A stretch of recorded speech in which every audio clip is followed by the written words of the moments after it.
मुंबई के चर्चित एंटीलिया कांड में एनआईए ने एक बड़ी कार्रवाई की है। एनआईए ने शिवसेना के नेता और पूर्व एनकाउंटर स्पेशलिस्ट प्रदीप शर्मा को गिरफ्तार कर लिया है। साथ ही साथ हत्याकांड में प्रदीप शर्मा के 2 और सहयोगियों को भी गिरफ्तार किया गया है।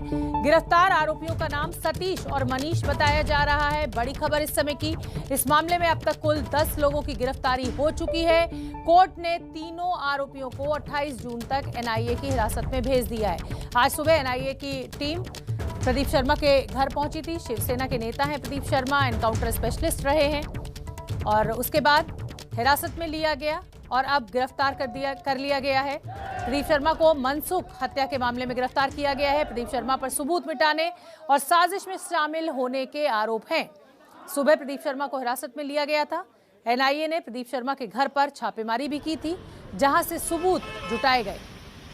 प्रदीप शर्मा मुंबई पुलिस के निलंबित पुलिस अधिकारी सचिन वाजे के गुरु माने जाते हैं। सचिन वाजे पहले ही गिरफ्तार हो चुके हैं और अब एनआईए ने प्रदीप शर्मा को भी गिरफ्तार कर लिया है। वैसे तो प्रदीप शर्मा की पहचान एनकाउंटर स्पेशलिस्ट के तौर पर है, लेकिन 2 साल पहले उन्होंने शिवसेना की सदस्यता ली थी। नालासोपारा सीट से विधानसभा का चुनाव लड़ा था। प्रदीप विधानसभा का चुनाव हालांकि हार गए थे, लेकिन अब ये नया डेवलपमेंट, एनआईए ने मनसुख हत्याकांड में प्रदीप शर्मा को गिरफ्तार किया, साथ ही उनके 2 साथियों को।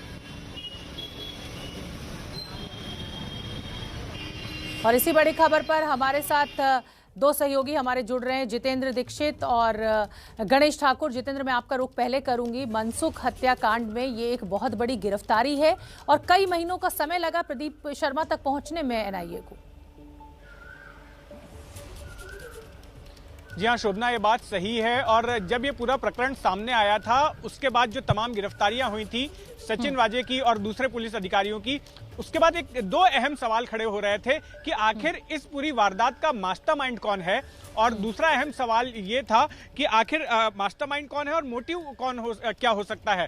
तो अब एनआईए को ऐसा लग रहा है कि शायद इन दोनों सवालों के जवाब अब मिल जाएंगे। जो एनआईए के सूत्र बोल रहे हैं कि जो वारदात हुई है, एंटीलिया के बाहर जो विस्फोटकों से भरी कार खड़ी की गई और वो कार जिसकी थी, जिस मनसुख हिरन की थी, जिसकी हत्या कर दी गई, तो उसकी हत्या के मास्टरमाइंड प्रदीप शर्मा हो सकते हैं। और अब इनसे पूछताछ में मोटिव पता चल सकता है कि आखिर इस पूरे घटनाक्रम को क्यों अंजाम दिया गया था, इस वारदात को क्यों अंजाम दिया गया। मैं आपको संक्षेप में शोभना प्रदीप शर्मा के बैकग्राउंड के बारे में बता दूं। प्रदीप शर्मा 1983 बैच के पुलिस अधिकारी हैं और इनकी चर्चा एक एनकाउंटर स्पेशलिस्ट अधिकारी के तौर पर रही है। इन्होंने अपने कार्यकाल में 113 कथित गैंगस्टरों को मारा है, अलग अलग गिरोह के, छोटा राजन गिरोह के, दाऊद गिरोह के, और एक एनकाउंटर के मामले में इनको जेल भी जाना पड़ा था और फर्जी एनकाउंटर बताया गया था।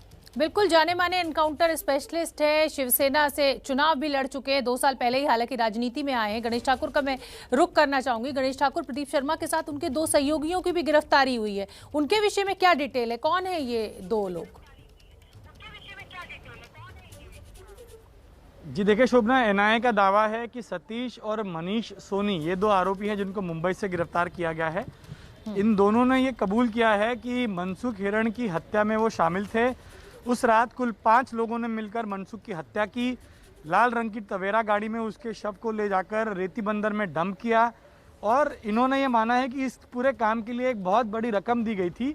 एनआईए के पास सबूत है कि ये सारी रकम प्रदीप शर्मा की तरफ से दी गई थी। एनआईए का दावा ये भी है कि ये सारे लोग प्रदीप शर्मा के कहने पर ये काम कर रहे थे, इसीलिए सबूतों के आधार पर गिरफ्तारी हुई है। एनआईए ने आज कोर्ट में ये कहा कि हमने 2 बार पूछताछ के लिए प्रदीप शर्मा को बुलाया, तब हमारे पास सबूत नहीं थे, लेकिन 2 आरोपी लातूर से पकड़े गए जिनका नाम था संतोष शेलार और आनंद यादव। इन दोनों की गिरफ्तारी के बाद में मनीष और सतीश सोनी का रोल सामने आया। मनीष और सतीश सोनी ये शर्मा के लिए काम करते हैं, बेहद करीबी लोग हैं।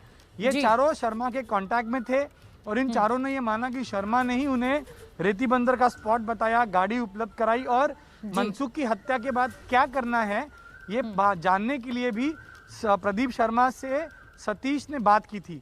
ये कहा गया कि सतीश ने जब बात की तो प्रदीप शर्मा ने ये बताया कि इसकी बॉडी को आप रेती बंदर में डंप कर दो और शर्मा के कहने पे ये किया गया। शर्मा ने भी अभी कोर्ट में कई सारी बातें रखी हैं। शर्मा ने ये कहा है कि मेरा इससे कोई, इस पूरे मामले से कोई लेना देना नहीं है। मुझे बिल्कुल फंसाया जा रहा है। बिल्कुल गणेश और जितेंद्र, आप बने रहिए हमारे साथ। और जाहिर सी बात है कि अब क्योंकि प्रदीप शर्मा की गिरफ्तारी हुई है तो ये सामने आना जरूरी है कि मनसुख की आखिर हत्या की क्यों गई। और आपको बता देते हैं कि प्रदीप शर्मा कौन है ये जानना बहुत जरूरी है। जाने माने एनकाउंटर स्पेशलिस्ट है प्रदीप शर्मा। हमारी ये रिपोर्ट आप देखिए। वही प्रदीप शर्मा जिसे लोग कहते थे अपराधियों का काल, गुनाहगारों का यमराज। कहते हैं बॉलीवुड की हिट फिल्म अब तक 56 में नाना पाटेकर का किरदार प्रदीप शर्मा की जिंदगी पर ही आधारित था। हाल ही में प्रदीप शर्मा पर एक और फिल्म क्लास ऑफ 83 भी बन चुकी है। प्रदीप शर्मा मुंबई पुलिस के एक ऐसे अधिकारी रह चुके हैं जिन्होंने अपने करियर में सबसे ज्यादा कथित गैंगस्टरों को ढेर किया। प्रदीप शर्मा की गोलियों से ढेर हो चुके गुनाहगारों की गिनती करें तो यह आंकड़ा 113 का है।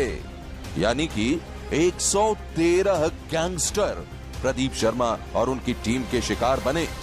एक वक्त था जब मुंबई में प्रदीप शर्मा और दया नायक की जोड़ी की तूती बोलती थी। ज्यादातर एनकाउंटर इन दोनों ने साथ मिलकर किए थे और इसी वजह से अंडरवर्ल्ड इनके नाम से कांपता था। प्रदीप शर्मा महाराष्ट्र पुलिस के 1983 बैच के अधिकारी हैं। ये वो बैच है जिसने की सबसे ज्यादा एनकाउंटर स्पेशलिस्ट अधिकारी मुंबई पुलिस को दिए। विजय सालस्कर, रविंद्र रांगरे, प्रफुल्ल भोसले जैसे तमाम नाम इसी बैच से निकले। हालांकि विजय सालस्कर 26 नवंबर 2008 को मुंबई में जो आतंकी हमला हुआ था उस हमले में वो शहीद हो गए थे और जो बाकी के बड़े नाम थे वो अब रिटायर हो चुके हैं। लेकिन साल 2019 तक प्रदीप शर्मा पुलिस महकमे में बने हुए थे।